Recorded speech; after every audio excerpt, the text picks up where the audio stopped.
Hey guys, I've got some top tips using a hard lacrosse ball, massage ball, to help improve your running and your walking. Something that you could do before you go out for a run or just as a daily practice in between runs. Okay, I'm going to focus on the lower legs and upper legs and hips. So we're going to release first our feet because the feet are the shock absorbing moment of our running and our walking. So we hit the feet first, we want to have them nice and pliable and elastic. So using that hard ball, you're just going to go underneath the ball of the foot, and then you're just going to roll gently down and up. And I want you to focus on going down each kind of lane of your feet so that you go down along the big toe line, and then you come down gently through the midline of the foot, and then down kind of the baby toe line. So we're kind of hitting all the arches of the foot. What this does is hydrate the fascia underneath your foot, make sure that there's no knots in tension, make sure that when you're hitting the ground. Now part of this is making sure that we have good footwear so that when you are running, it should be minimal footwear that really bends, especially in our toe joints, okay? So we want to make sure the feet are never kind of running in that kind of position. There should be a nice, beautiful strike through for the foot. Now, on top of doing that, and you want to do that maybe 3 or 4 times kind of up and down each lane, or about a minute or 2, and then I want you to keep your heel on the floor and wrap the toes around the ball. So now we're working the intrinsics of the feet, and we're going to wrap the toes and then stretch and spread the toes out. So this is really important to do in bare feet. Wrap the toes around the ball, and this is good if you've got slightly more flatter arches. Okay, then you're energizing and waking up the foot. Also, if your feet are very unstable and very kind of floppy, and we want to kind of energize those arches of the foot so they start to spring and be alive a little bit more. So, several times kind of doing that, and make sure you do the other side. Going up the chain, we're going to work into the calves. So have a seat, and we're just going to place the ball at the top of the calves. And we're going to have a little rummage, kind of side to side, and find those lumpy, bumpy bits in the calf tissue that need releasing. Once you find a spot, you're just going to rest into the ball, relax into it, breathe, and just find a supportive position for you so you don't want to be too upright and awkward in your back. I just lean back onto my hands, and I'm just letting the tissue of my calf release into the ball. There might be several places down the calf tissue, on the outer side of your feet, on the inner side of the feet. So have a good, 2 to 5, maybe even 10 minutes coming down. You could also put the other foot on top. Some of you probably won't need that because the tissue will be quite tight enough as it is. But if you want that little bit of added pressure, just lay the other foot on top just to give it a little bit more. And I would go all the way down towards the Achilles, because all of that calf tissue runs into the Achilles tendon. And so again, we want that nice shock absorbing, pliable tissue in our calves. Okay, make sure you do on each side. Going up from there, we're going to go into the hamstring. Now I've got a beautiful box here, but just at home, you want to sit on a high back chair that's hard, or if you have a secure table that's quite high, like your dining room table, your kitchen table, then you can sit up that. Ideally, we have our feet dangling, but if you have a high chair that you can sit up nice and upright on, we're going to pop that ball just below your bum tissue into the start of the hamstring, okay? So just underneath that little fold of your bottom. And we're going to sit up nice and tall. Now, it's important that the spine stays elevated, that we're not sitting on the ball in a very slumped posture, because you probably won't feel it as much. And the hamstrings need to be quite dynamic and active in running, but often we don't work the hamstrings and the glutes very well, so some of the fibers overwork. So it's really important that we break up any kind of knotted tissue behind the leg. If you are dangling and you can still stay up, you can actually slowly just kick the leg out just a little bit. You can see I'm not fully extending the leg, but what I'm doing is putting a little bit of stretch into that tissue behind my leg. And then as my foot drops, I'm relaxing into that ball more. I'm really letting that ball sink in.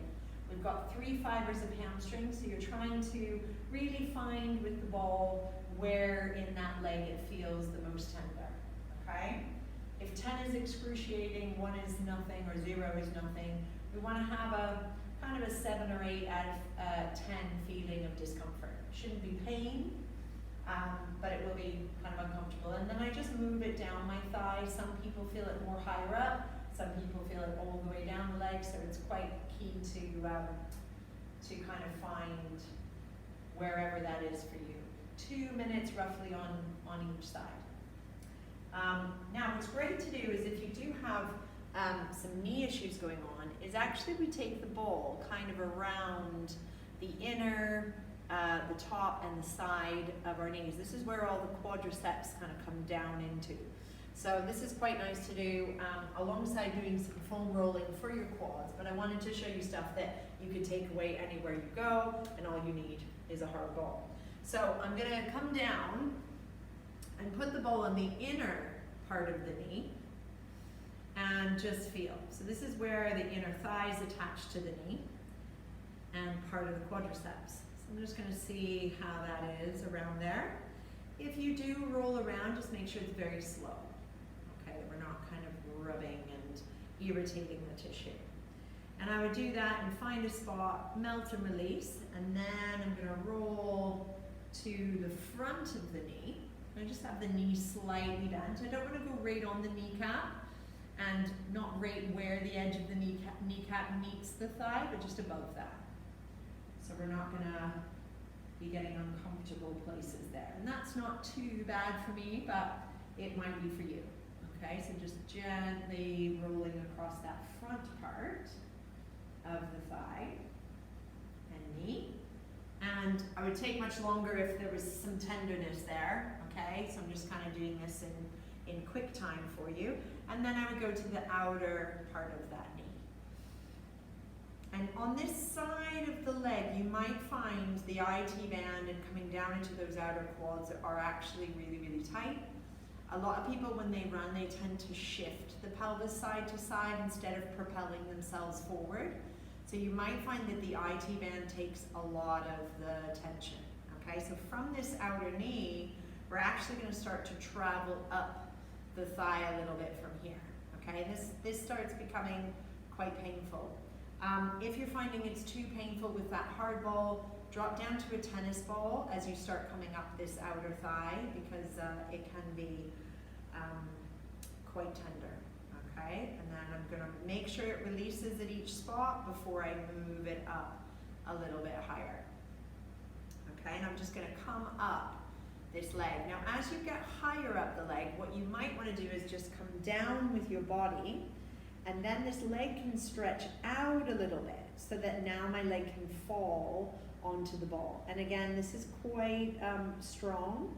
So if you're not used to doing these release techniques, you might want a softer ball to start with and then build up to this lacrosse ball, okay?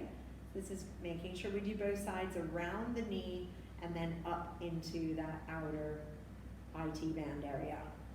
Then I'm gonna come up into the hip. So where I want you to start is at the front of the hip, and what you might find is there's not a lot there, but as you start coming around to this outer side and into your glutes, you're going to find quite a lot. Some people will feel quite a lot there because we're putting a lot of impact into those hip flexors when we run.